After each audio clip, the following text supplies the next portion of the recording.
यदि आप organic gardening के शौकीन हैं तो आज का वीडियो आपके लिए बहुत काम का होने वाला है। मोगरे के पौधे से जुड़ी जितनी भी समस्याएं होती हैं, इस खाद को देने से उन सारी समस्याओं से आप एक साथ निजात पा सकते हैं। कई लोग कह रहे हैं कि मोगरे पर एक बार फूल खिलने के बाद दोबारा फूल नहीं खिल रहे हैं, जो कि बहुत ही ऑब्वियस है, नेचुरल है कि मोगरे के पौधे पर जब एक बार फ्लावरिंग हो जाती है, फिर उसे अच्छे से आपको फर्टिलाइज करना होता है, तभी आप दोबारा फ्लावरिंग ले पाते हैं। जैसे देखिए, ये मेरे एक मोगरे का पौधा है। ये फ़ैब के लास्ट से इसमें फ्लावरिंग होने लगी थी और काफ़ी अच्छी फ्लावरिंग हो रही थी। फिर ये पौधा सूखने लगा। यदि आपके साथ भी ये वाली समस्या है तो सूखे हुए पौधे को किस तरीके से जिंदा कर सकते हैं, ये टेक्निक पहले आप देख लीजिए। इसके लिए आपको करना क्या होगा, आपके सूखे हुए पौधे की जो स्टेम है उसके पास आप इस तरीके से नाखून से या तेज ब्लेड से या चक्कू से, जो भी आपके पास सुविधा हो, उससे आप खुरच के देख लीजिए। यदि खुरचने के बाद अंदर से आपको ग्रीन स्टेम नज़र आती है थोड़ी भी, तो इट मीन्स कि आप इसे जिंदा कर सकते हैं और इस पौधे को वापस रिवाइव किया जा सकता है। मोगरा एक हार्डी प्लांट है, परमानेंट प्लांट है और ये साल के 10 महीने फ्लावरिंग करता है, तो बहुत जल्दी मरता नहीं है ये पौधा। यदि आप इस खाद को डालेंगे तो आप अपने सूखे हुए पौधे पर बहुत जल्दी फ्लावरिंग ले पाएंगे।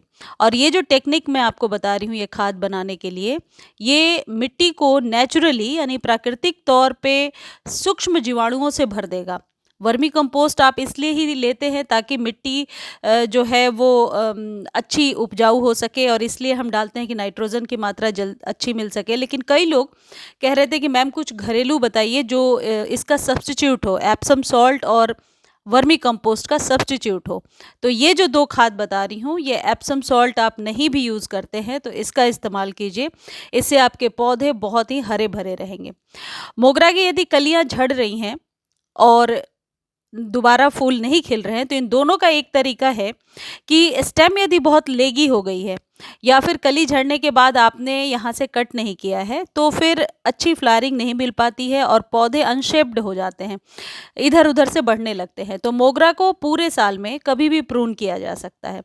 ये जो पिंचिंग करके मैंने दिखाई, इसे डेड हेडिंग कहते हैं। यदि आप ये तीनों फूल खिल जाएंगे तो ये जो यहाँ से मैं दिखा रही हूँ कि दो पत्तियाँ निकली हैं, उसके नीचे से आपको कट करना होगा। कई लोग कह रहे थे कि सॉफ्ट प्रूनिंग कैसे करनी है, ये तरीका बता दीजिए। तो सॉफ्ट प्रूनिंग में 1 या 2 इंच ऊपर के स्टेम ही हम कट कर सकते हैं। और मोगरे में खासकर 1 या 2 इंच स्टेम कट करने से वहाँ के जो नीचे के हार्मोन्स हैं, जो स्टेम में हार्मोन्स हैं, वो डेवलप हो जाते हैं और उसके बाद वहाँ से नई ब्रांच निकलती है और नई ब्रांच पर ही फ्लावरिंग होती है। मोगरा इतना हार्डी प्लांट है कि इसके लिए आप सिर्फ अपने किचन वेस्ट से खाद निकाल करके देते रहिए, आपको कुछ और करने की ज़रूरत नहीं पड़ेगी। देखिए, ये अपराजिता में कल या परसों ही शायद मैंने वीडियो शेयर किया था कि अपराजिता में फ्लावरिंग नहीं हो रही है, तो उस खाद को देने के बाद आज ये पहली फ्लावरिंग हो रही है। देखिए, ये अपडेटेड वीडियोस कभी-कभी दिखाना ज़रूरी होता है। अब जो न्यू व्यूअर होते हैं वो बोलते हैं मैम जिस टॉपिक पर बात कर रहे हो उस पर ही बात करो। लेकिन खाद का रिज़ल्ट क्या है, ये जो व्यूअर जो कंटिन्यूअस मेरे वीडियोस को देखते हैं उन्हें दिखाना ज़रूरी हो जाता है। तो प्लीज़ यदि आपको इंटरेस्ट नहीं है तो इसको स्किप कर लीजिए। ओके।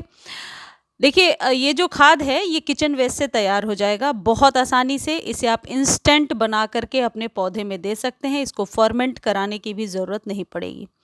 इसमें आपको चाहिए ग्रीन वेजिटेबल के पील्स। आप खीरे के छिलके यदि आपके पास हैं तो वो ज़रूर आप इसमें शामिल कीजिए।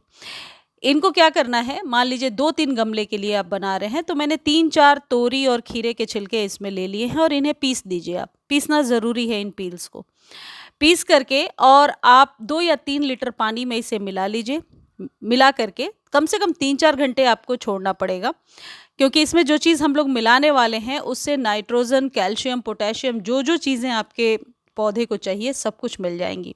एक चीज़ और है, देखिए इन पील्स के पत्तों के बहुत पावर होते हैं। जंगलों में आपने देखा है ऊँचे-ऊँचे पेड़ होते हैं, वहाँ कोई खाद डालने नहीं जाता। वो क्या होता है, जो पत्तियाँ गिरती हैं वही ज़मीन में दब जाती हैं और उससे नेचुरली कंपोस्ट तैयार होता है।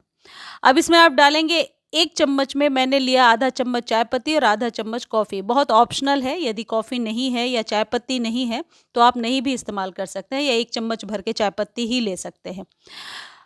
कॉफ़ी देने से क्या होता है कि मैंने देखा है कि जो सॉइल होती है उसमें भुरभुराहट बहुत आ जाती है और सॉइल की गुणवत्ता बढ़ जाती है, और ये तीनों चीज़ों का जब हम कॉम्बिनेशन देंगे तो मई जून के तपती गर्मी में आपके पौधे को नेचुरली ठंडक मिलेगी और पौधा सूखेगा नहीं।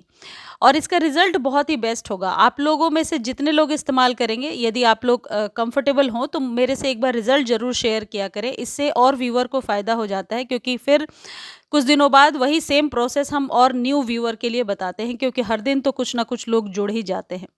उसके बाद आपको क्या करना है, 4-5 घंटे तक इसे छोड़ दिया, जस्ट सेटल डाउन होने के लिए हम छोड़ते हैं, ताकि कॉफ़ी और जो ये चाय पत्ती हमने डाला है वो अच्छे से मिक्स हो जाए। अब जितने आपके पौधे की रिक्वायरमेंट है उतनी पानी उसमें डाल दीजिए, यानी कि इस खाद को डाल दीजिए। आप चाहें तो और ज़्यादा पानी ऐड ऑन कर सकते हैं, इसका कोई ऐसा नुकसान नहीं होने वाला है, फ़ायदा ही होगा। ये जो पील्स हैं, ये मोगरे के लिए यदि ग्रीन वेजिटेबल वाले पील्स का ही इस्तेमाल करेंगे तो वो ज़्यादा बेहतर होगा। हाल ही के शोध में कहीं मैंने पढ़ा है कि जो खीरे और तोरी के छिलके होते हैं वो मोगरे के पौधे पर बहुत ज़्यादा, आप कह सकते हैं, अच्छा और इंस्टेंट रिजल्ट दिखाते हैं। तो इसे सुबह-सुबह दे दीजिए, फिर पूरे दिन के धूप में छोड़ दीजिए, पौधा देखिए बहुत ही स्वस्थ रहेगा। मोगरे पर यदि आपको लग रहा है कि कलियाँ बिल्कुल नहीं बन रही हैं, तो पिंचिंग करना बिल्कुल भी ना भूलें। पिंचिंग कीजिए, गुड़ाई कीजिए और इस खाद को दीजिए, आपका पौधा निश्चित तौर पर स्वस्थ हो जाएगा। धन्यवाद।